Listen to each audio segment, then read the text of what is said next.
The light comes up slowly, the way you like it. You open your eyes in a quiet bedroom in the year 2100, and today is your 110th birthday. Here is the strange part: nothing hurts, your knees work, your mind is clear. Your body, by every measure your house takes while you sleep, is roughly 78 years old and getting younger on 2 of the 11 markers. A century ago, 110 was a headline. This morning, it is a Tuesday. 2100. Your grandparents called this the year the movies were set in. You call it now. And the single biggest difference between their world and yours is not the fusion grid, not the orbital hotels, it is that the word elderly quietly lost its meaning somewhere around the time you turned 70. This is a full day of your life in the long life era, morning, day, and evening. And like every future we visit, it is built from research that already exists in 2026. Act 1. The morning.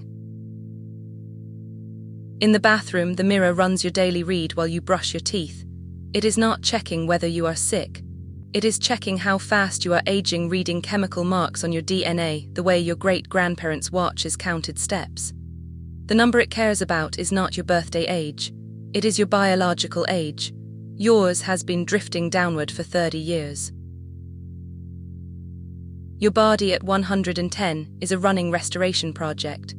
The cells that quit working but refuse to die, the ones scientists in the 2020s called zombie cells, are cleared out a few times a year by drugs descended from the first senolytics. Your heart tissue was patched after a scare in the 80s with cells regrown from your own skin. And the gene that would have taken your eyesight, the way it took your grandmother's, was edited out of your future in an afternoon. Every night while you sleep, the same quiet loop runs. Your bed reads a few thousand signals. The house compares them to your baseline and to a century of your own records. If a marker drifts, a dose is adjusted, usually before you would ever have felt a symptom. Medicine stopped being a place you go when things break. It became a system that never lets things break in the first place. You eat breakfast by the window. The city below is green, quiet, and noticeably calm. Fewer school runs than the old videos show. More silver hair on the morning paths, except the hair is not silver because that got optional too. The great story of your century is not that people started living longer. It is that far fewer people arrived to replace them. Back in 2024, the United Nations projected that humanity would peak at about 10.3 billion people in the 2080s, and then, for the first time since the Black Death, begin to shrink. In your 2100, that projection came true. You live on the downslope, a planet with more centenarians than the 20th century had Canadians, and fewer children every decade. Hold your two worlds side by side. In 1990, aging was a cliff. Retire at 65, decline for a decade or two, and the last years were the sick years. In 2100, aging is a slope you maintain. The sick years compressed into a short window at the very end. Careers stop being single ladders, and the question your ancestors asked, "How long will I live?" was replaced by the one you ask, "How long will I stay young?" Same species, same century of history between them, and two completely different definitions of what a human life is shaped like. Which raises the question your whole society reorganized around. What do you actually do with a life this long? Act 2, the day. At 10, you sign in to work your fourth career. You spent 30 years as an engineer, 20 as a teacher, a decade running a vineyard that your friends still tease you about, and now you consult 3 mornings a week, as one of the only people alive who remembers how pre-collapse insurance worked. In the long life era, expertise stopped expiring. Institutions pay astonishing sums for people who have seen the failure modes nobody wrote down. Work in 2100 bends around long life in ways the 2020s only argued about. Retirement stopped being an age and became a rhythm people step out for 5 years and back in for 20. Pensions had to be rebuilt from scratch when spans passed 100. Education became a subscription you return to every few decades. And the machines took the repetitive work, which is precisely why your 100 years of judgment became the scarce thing.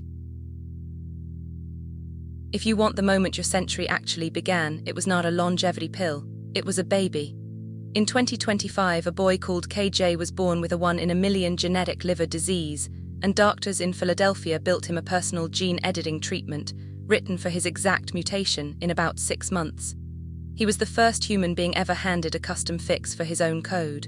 You were already alive when it happened. So was everyone who built your world. At 2, your annual tune-up. The clinic looks less like a hospital and more like a dentist's office, which is exactly the point.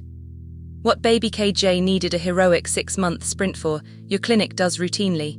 Read the code, find the drift, write the patch. Most of it is preventive fixing at 110 what would have become cancer at 112. The visit takes 40 minutes. A full genome read pocket change since the 20s. An RI comparison against everything medicine has learned from 2 billion sequenced lives. A patch, if you need one, delivered the same way KJ's was a lifetime ago. And a physical because some things, like a doctor looking you in the eye, never got automated. The demographers saw your world coming a lifetime before you lived it. Back in 2020, the United Nations put it plainly: the age of endless growth was ending, and the age of the old was beginning. Almost nobody planned for it. You have spent your whole 2nd century living inside that sentence. Evening, dinner is at your granddaughter's place. She is 62, mid-career, training for a mountain race. Around the table, 5 living generations. Your great-great-grandson, 8, thinks it is completely normal that you taught his teacher's grandfather to drive. Family stopped being a chain of people who barely overlap. It became a braid 5 generations thick, all awake at the same time. And here is the deepest change, the one that never made headlines. In 1990, the killers were heart disease, cancer, stroke, and the fight was to survive them. In your 2100, most of those became managed conditions caught decades early. What fills the clinics now is the question underneath: purpose. What do you do with year 111? Your century cured many diseases. Meaning turned out not to be one of them. It stayed gloriously, stubbornly yours. To build. Because no honest tour of your century ends without the bill. Act 3, the price.